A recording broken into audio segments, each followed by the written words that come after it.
All right, so we are doing more on address resolution. This one we're doing ARP and MAC resolution. Okay, so MAC and IP destination on the same network. There are two primary addresses assigned to a device on an Ethernet LAN. There's layer 2 physical addresses, that's the MAC address. Anytime you hear physical address, it's the MAC address they're talking about because it's on the physical device. And that's used for your NIC to NIC communications on the same Ethernet network. And then there are layer 3 logical addresses or IP addresses used to send the packet from the source device to the destination device. Layer 2 addresses are used to deliver frames from one NIC to another NIC on the same network. If the destination IP address is on the same network, the destination MAC address will be that of the destination device. And you can see the little graphic down there on the bottom. Okay, destination on remote networks. When the destination IP address is on a remote network, the destination MAC address is that of your default gateway. ARP is used by IPv4 to associate the address of a device with your MAC address of the device NIC. ICMP6 is used by IPv6 to associate the IP address of the device with the MAC address of the device NIC.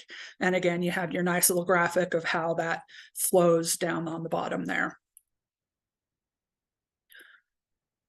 All right, on to ARP. So overview of ARP. A device uses ARP to determine the destination MAC address of a local device when it knows its IPv4 address. ARP provides two basic functions. It resolves your IPv4 address to MAC addresses, and it maintains the ARP table of an IPv4 to MAC address mapping. And over here on the right, you'll see your nice graphic here of this goes to this, and you'll be able to see that. I highly suggest on some of these because the Cisco ones have some really nice little graphs that you either take the slide or snip the pieces out that you like for your study guides, for self-made study guides. ARP functions. To send a frame, a device will search its ARP table for a destination IP address and a corresponding MAC address. If the packet's destination IP address is on the same network, the device will search the ARP table for the destination IP address. If the IP address is on a different network, the device will search the ARP table for the IP address of the default gateway. If the device locates the IP address, its corresponding MAC address is used as the destination MAC address in the frame. If there's no ARP table entry found, then the device sends an ARP request. Okay, so we're going to step out of this one here so we can go over to the very first video. And this one is just a basic ARP request video.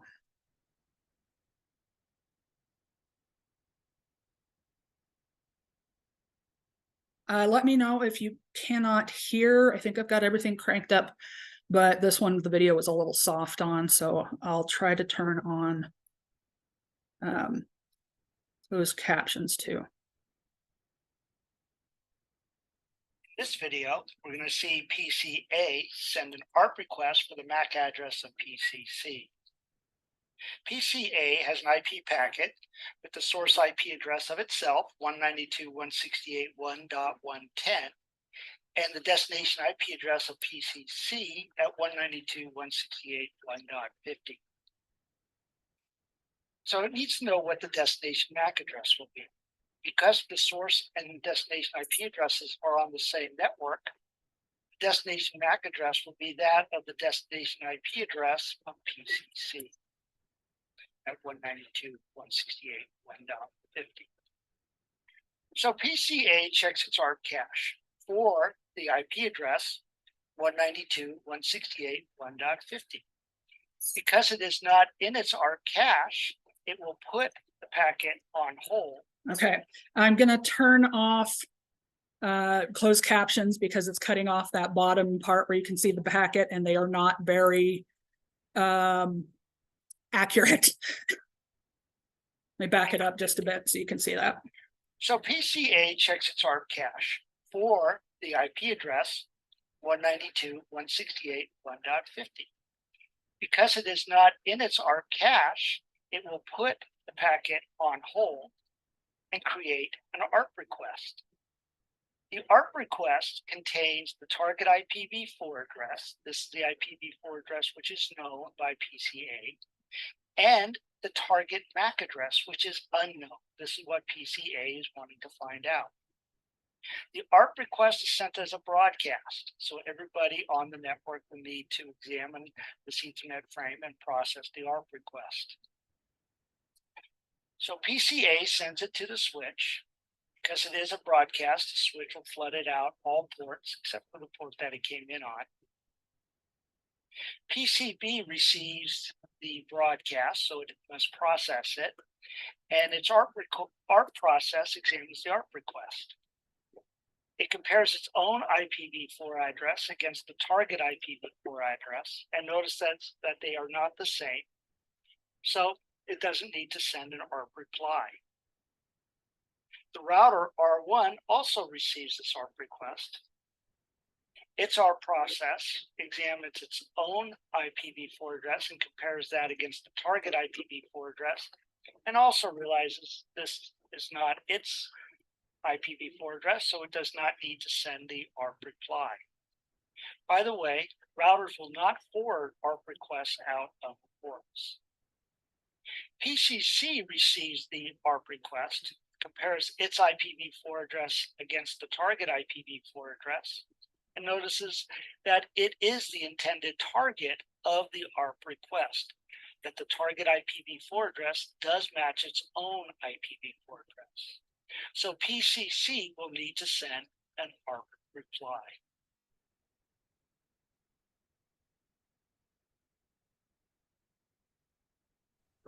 So in other words, it's a Marco Polo game.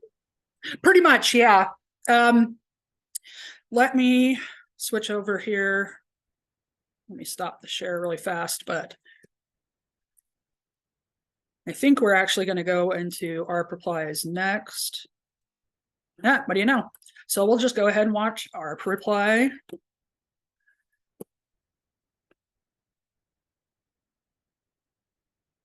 Since they should have had a link to that one on there, to a different video on there for that anyway. And we'll go ahead and watch that one too. In the previous video, we saw an ARP request from PCA looking for the MAC address of PCC. In this video, we will see the ARP reply in response to that ARP request. PCC, when it received the ARP request, examined the target IPv4 address and compared it against its own IPv4 address, and noticed that it was the intended target. So PCC will generate an ARP reply in response to that ARP request.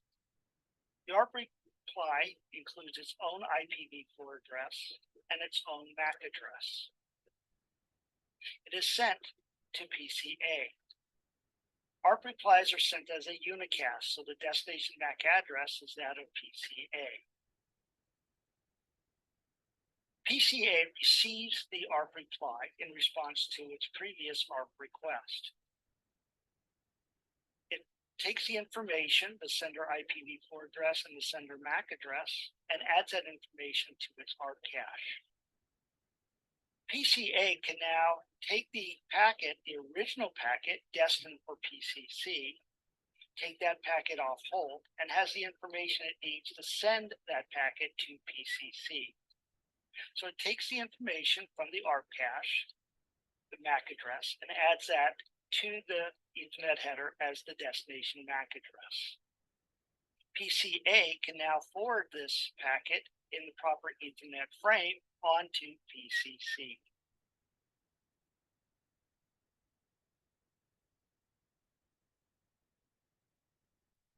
Okay, does that make sense? It's pretty basic. I know it was kind of difficult to hear the video, but I figured the graphics with everything pointing at everything was a little bit easier on that.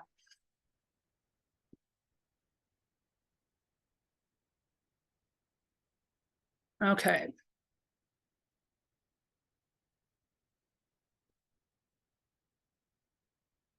Any questions on ARP before on that part of ARP before I go into the removing entries from ARP tables section? Okay, yeah, I figured you guys would have a pretty easy time understanding that portion of it. Okay, so entries in the ARP table are not permanent. Sorry, it just keeps popping up. There we go. And are removed when an ARP cache timer expires after a specific time period. The duration of the ARP cache timer differs depending on the operating system. ARP table entries can also be removed manually by your administrator. And down here on the bottom, you see your media change. Then you can see remove this ARP entry between 15 and 45 seconds. And then, you know, it'll remove it out of there. Yeah, that's kind of the problem. Unless they go ARP and pop that on there, it's like, is that art or ARP? And it's I usually spell it out to people like apple, ripcord, pineapple, or just make up stuff like that to the military people are out there. Why don't you use the Alpha Tango, Foxtrot? It's because I can never remember it, and I really just need to take a short course on how to what all the letters are for that. Okay, ARP tables on network devices, and this is your command prompt stuff. Show IP ARP command displays your ARP table on a Cisco router. ARP --A command displays the ARP table on a Windows PC. So that top one is your command prompt in a Cisco environment, and then the section on the next one is your Windows command prompt. ARP issues, ARP broadcasting, and ARP spoofing. ARP spoofing and ARP poisoning and things like that are actually there's a lot of attacks that are based off of this. ARP requests are received and processed by every device on your local network. Excessive ARP broadcasts can cause some reduction in performance. ARP replies can be spoofed by a threat actor to perform an ARP poisoning attack.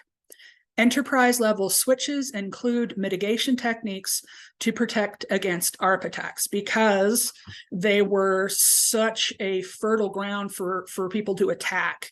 And that's why they started just putting mitigation stuff into like enterprise-level switches so that they would have even more stuff out there to help with them.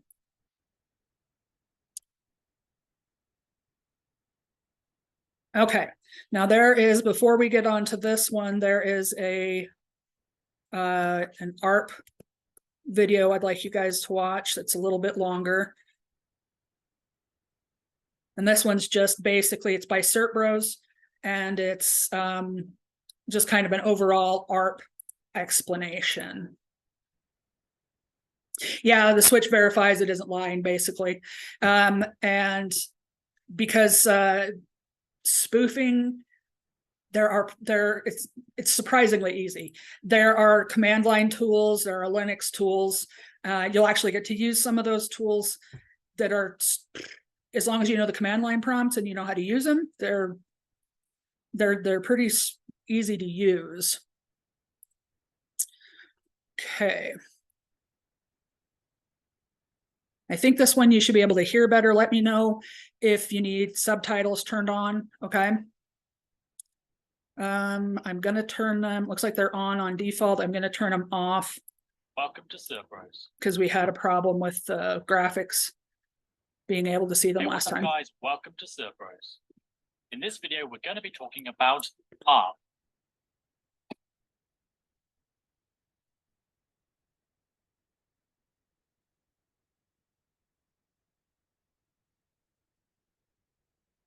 So, what is ARP? ARP stands for Address Resolution Protocol, and is designed to discover MAC addresses and then map them to an IP address. So let's see how this works. In our example, we have 4 computers and a switch. our computers have been assigned IP addresses 192.168.0.1, .2, .3, and .4. Let's say host A wants to communicate with host D. We already know the IP address. Maybe we typed it in manually. But remember, switches are layer 2 devices, which use MAC addresses, not IP addresses. So for host A to communicate with host D, it somehow needs to find out its MAC address. The way it does this is simple. Host A will shout out to the entire network saying, "Who is 192.168.0.4? Tell me your MAC address." And that message is sent as a broadcast. We've already looked at broadcast messages, and remember, they will be sent with a destination address of all Fs. And the switch will send this out of every interface except the one that received it. Host B and host C will look at this message and think, 192.168.0.4, that's not me. And they discard the frame. But when host D sees the message, he says, ooh, 192.168.0.4, that's me. Here is my MAC address. And then host D replies with his MAC address directly to host A. When our computers learn MAC addresses, they are stored in a table for future use. It lists the known IP addresses and their associated MAC addresses. This table is called the ARP cache.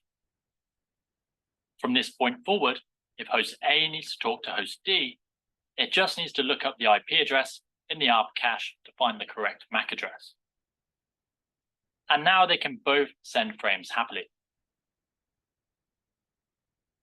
So that was pretty simple. Let's see this live and in action. I'm going to click the Start button and type PowerShell. Now we're going to need to run this as admin, so right-click, Run as Administrator. Accept the UAC. And when that loads, I'm going to start by typing ARP-A. This is going to show us the computer's ARP cache. We have the internet address, which is the IP address, the physical address, which is the linked MAC address, and we have the type. This shows us if the MAC address was learnt by ARP or if it's a static entry. You can see we have 3 static entries, and this is by default. The top one is something called a direct broadcast address. You should be able to recognize this by the IP address. It's the last IP in the network.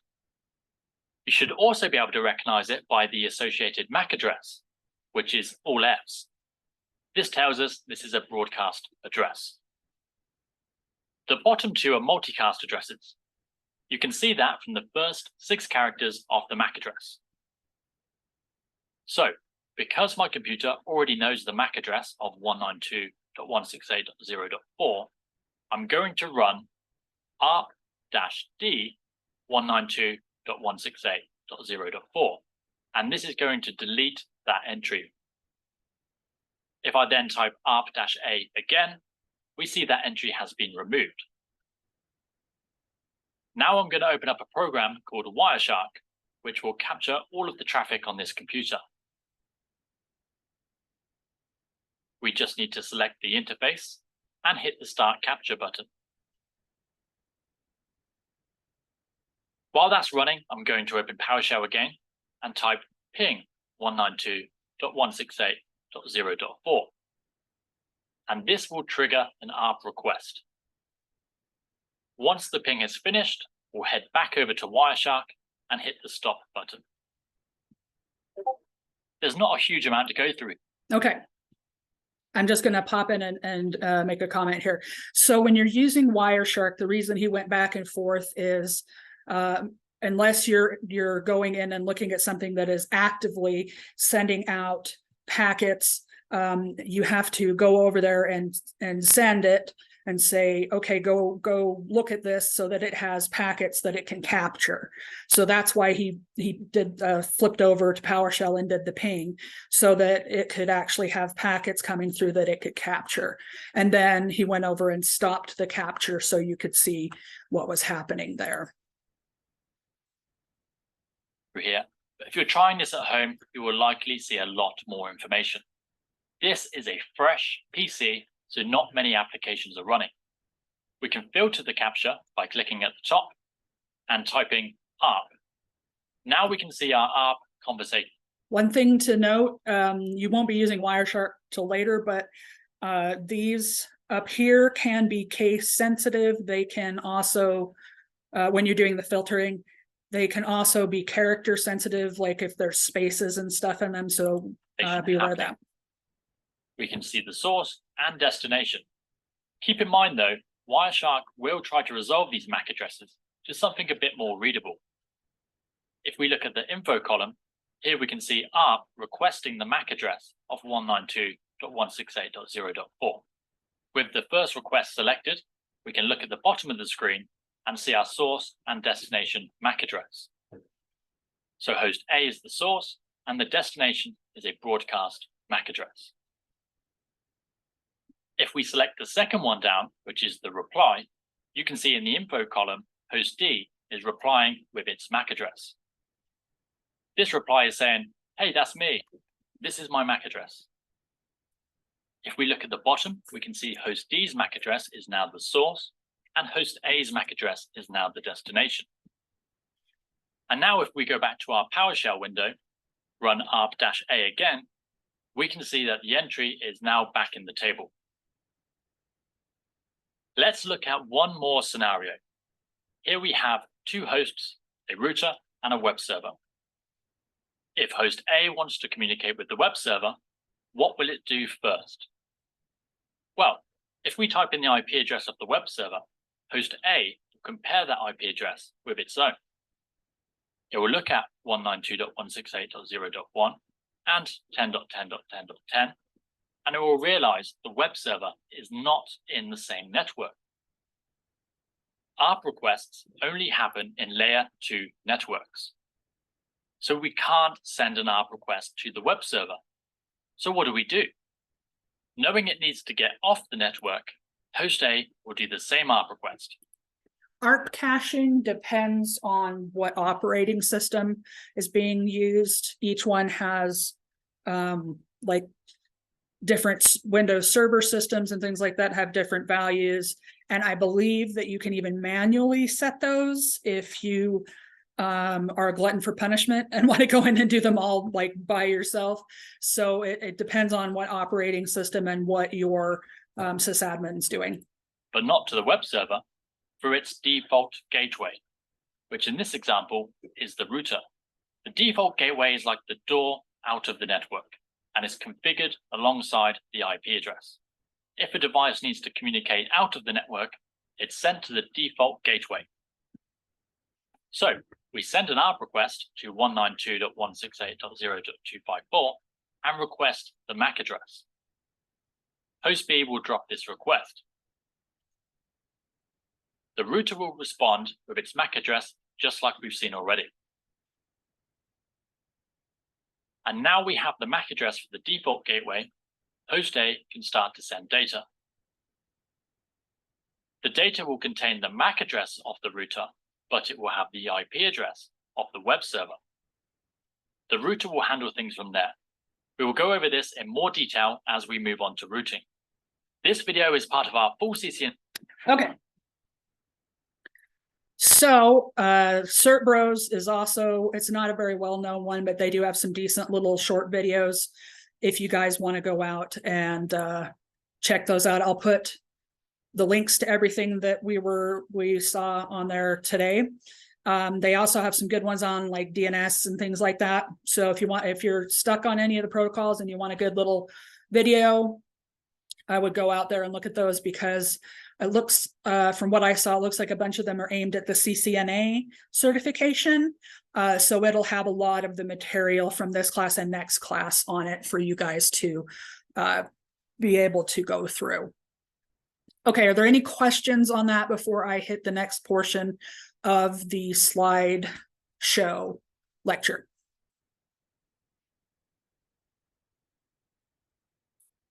No? Okay.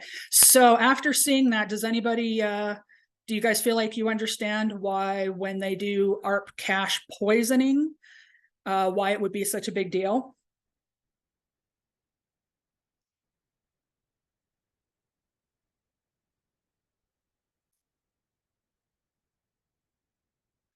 So there's two possibilities with ARP cache poisoning. Either you can shut down things so they can't reach anything.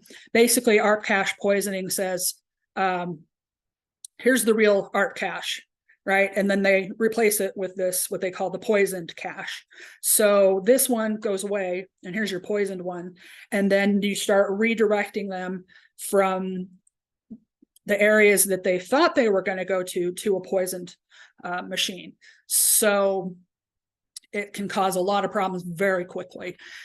So that's where that's just super basic. But if you type in ARP poisoning, if you want to learn about ARP poisoning attacks, we'll learn more about that later. But if you're like, hey, I want to learn how that works now, type in how does an ARP poisoning attack work? And if you want a more detailed one, the channel that I put in last night on our see our videos. I put it under videos, resources.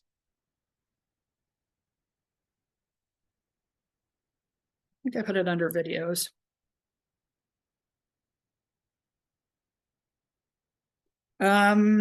Yes, I did. There is the shoot, for some reason the name of them is just going out of my head and I am having a hard time. Computer file, there we go. The computer file channel, if you ever want to know how an individual like attack works, their videos run usually 15 to 20 minutes and they go through like the nitty-gritty of how everything works. So really, really good. Yeah, so yeah, you can literally redirect them to anywhere if you do that. That is a good point. You can redirect them there if you really want to. Okay, so next we are going to talk about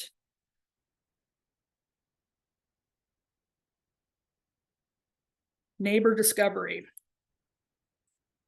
So IPv6 neighbor discovery protocol, which is ND protocol, does address resolution, router discovery, redirection services, and ICMP v6 neighbor solicitation and neighbor advertisement messages are also used for device-to-device messaging, such as address resolution. ICMTP version 6 router solicitation and router advertisement messages are used for messaging between devices and routers for router discovery. And ICMP version 6 redirect messages are used by routers for better next hop selections. So do you remember what next hop means? Do you know what they're talking about with next hop selection?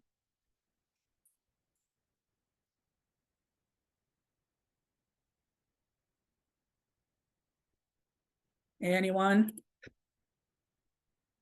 Yeah, it's related to TTL. Definitely forgot. Okay, so next hop selection. You remember how sometimes as the network changes, your route isn't always going to be exactly the same as you add things in. This looks for your route and it will look out there and say, okay, is this where I want to go, or is this where I want to go? And this helps it find its next hop. Does that make sense? Hopefully. Yeah, we're good. Okay. All right. Sorry, let me go back there. Okay. Address resolution. So IPv6 devices use that ND to resolve the MAC address of a known, remember that, known IPv6 address And then neighbor soliciting are sent using special Ethernet and IPv6 multicast addresses. So neighbor solicitation on the top, neighbor advertisement on the bottom on this one. Okay, so this one was a super short one because it also went over a bunch of things that we had previously gone over, but I wanted to give you guys more time to ask questions if you needed any. So are there any questions about ARP addressing, anything like that? Or are you guys just done in and you want to go finish whatever it is you need to work on? It seems like something that yeah, you're gonna have to, or not you, but at least for me, it's something that I'm gonna have to repetition pound into my brain. Yeah, this one, it's just kind of like IP addressing. Well, I guess it's part of IP addressing, but the more you use it, the more it will kind of stick in your brain. But for now, it's kind of just remember the basics and remember where to look for things. Yeah, Marco Polo, that's a good way to remember some of it. But yeah, the ARP and the default gateway, how one of them did, I'm gonna go out to the computer, and then on the other one, okay, it's going to a different network. Okay, we'll go to the gateway. So I'm glad you guys got that one. Are there any more of those that are a little difficult? Because I can always go out and look for some more videos to post for you guys too, if there are any of them. I mean, I'm always game for more videos, but more material to study that might provide a new angle of insight is always going to be helpful. I think I've got a couple of other channels that have kind of a slightly different angle on that, so I'll throw some more videos out there for you guys. And they'll be in that video channel where I usually post everything. But so it sounds like everyone's just kind of tired because it's the middle of the week and this one's short today. So I would like it if you guys would go out there and do some of your homework, do some you know, there's a lot of vocabulary with these next two, so make sure that you watch all that stuff. Yeah, go stream some of those cert bros because they're short. And just take care for tonight, get some reading done. I'll be on if anyone has any questions, hop on and hit me up, and I will get this video out and processing ASAP. And hopefully I won't get another mad notice from YouTube that I have to snip chunks out of video out like I did last night. So we'll see, but hopefully that'll get that out there anyway. Okay, just make sure I don't have anything in this section here. Looks like everyone